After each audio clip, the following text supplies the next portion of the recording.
গণহত্যাকারী দল আওয়ামী লীগের নিবন্ধন অনতিবিলম্বে বাতিল করতে হবে।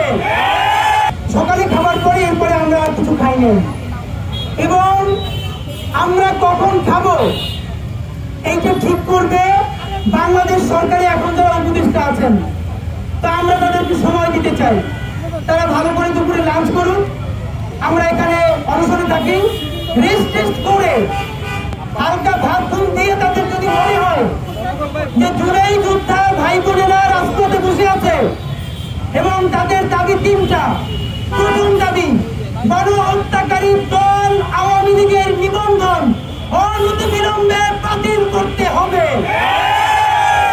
সরকার এখনো খুনি কসাই আওয়ামী লীগের নিবন্ধন বাতিল না করার কারণে আওয়ামী লীগ, বিএনপি, জামাত থেকে শুরু করে বাংলাদেশের প্রত্যেকটা রাজনৈতিক দল তারা এখন তাদেরকে পুনর্বাসন করবার চেষ্টা করছে। সুতরাং সরকারকে অনতিবিলম্বে খুনি কসাই গণহত্যাকারী আওয়ামী লীগের নিবন্ধন বাতিল করতে হবে। নাম্বার 2, যেই দলটা গণহত্যা করেছে তার কেন্দ্রীয় কমিটি থেকে শুরু করে ইউনিয়ন কমিটি পর্যন্ত প্রত্যেক কমিটিতে যতগুলো সন্ত্রাসী আছে ইতিমধ্যে বাংলাদেশে তারা গুপ্ত হত্যা শুরু করেছে। তাদের হাত থেকে, গুপ্ত হত্যা থেকে বাংলাদেশের ছাত্র জনতাকে রক্ষা করতে, বাংলাদেশের ছাত্র জনতা এবং জুলাই যোদ্ধাদেরকে নিরাপদে রাখতে এই কসাই খুনি লীগের কমিটিতে থাকা প্রত্যেককে অতি সত্বর গ্রেপ্তার করতে হবে। এবং 3 নম্বর দাবি হচ্ছে, বাংলাদেশের জুলাই বিপ্লবে যারা আন্দোলন করেছে, রাজপথে সংগ্রাম করেছে, সেই বিপ্লবী জুলাই যোদ্ধাদের ঢাকা রাজধানী থেকে শুরু করে ইউনিয়ন পর্যন্ত প্রত্যেকটা ছাত্র জনতা জুলাই যোদ্ধার জীবনের সম্পূর্ণ নিরাপত্তা নিশ্চিত করতে হবে।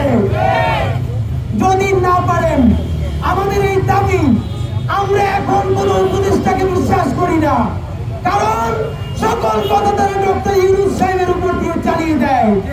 যেহেতু ডক্টর ইউনূস সাহেব ছাড়া এখন আর কোনো কাজ হয় না, সুতরাং আমরা আমাদের এই 3 দফা দাবি এইখানে লিখে ডকুমেন্টেড করে নিয়ে এসেছি। এইটা আমরা প্রধান উপদেষ্টার হাতে পৌঁছে দিতে চাই। যদি আমরা আপনাদেরকে সময় ফ্রেমওয়ার্ক করে দিচ্ছি, এখন বাজে 2:45, এখন আমাদের উপদেষ্টা মহোদয়রা লাঞ্চ করবেন, লাঞ্চের সময় দিলাম, তারপরে চা কফি খাবেন সেই সময় দিলাম। এখান থেকে সচিবালয়, এখান থেকে যমুনা, এখান থেকে মন্ত্রীপাড়া 5 মিনিটের সময়। 3টার মধ্যে আমার বলি, 3টার মধ্যে ছাত্র জনতার কাছ থেকে যারা এখন অনশনে আছে এই 3 দফা দাবি নিয়ে, যে কোনো একজন উপদেষ্টাকে এসে এই দাবি আমাদের কাছ থেকে গ্রহণ করতে হবে এবং এই দাবি গ্রহণ করে প্রধান উপদেষ্টার কাছে পৌঁছে দিতে হবে।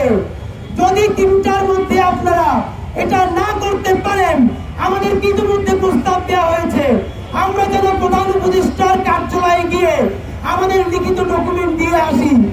এই প্রস্তাব আমরা মানি না, কারণ উপদেষ্টাদের সময় হয় সিনেমা দেখতে যাওয়ার, উপদেষ্টাদের সময় হয় কনসার্ট দেখতে যাওয়ার, তাহলে উপদেষ্টাদের কেন 5 মিনিট সময় হবে না জুলাই যোদ্ধাদের অনশনে আসবার আমরা জানতে চাই।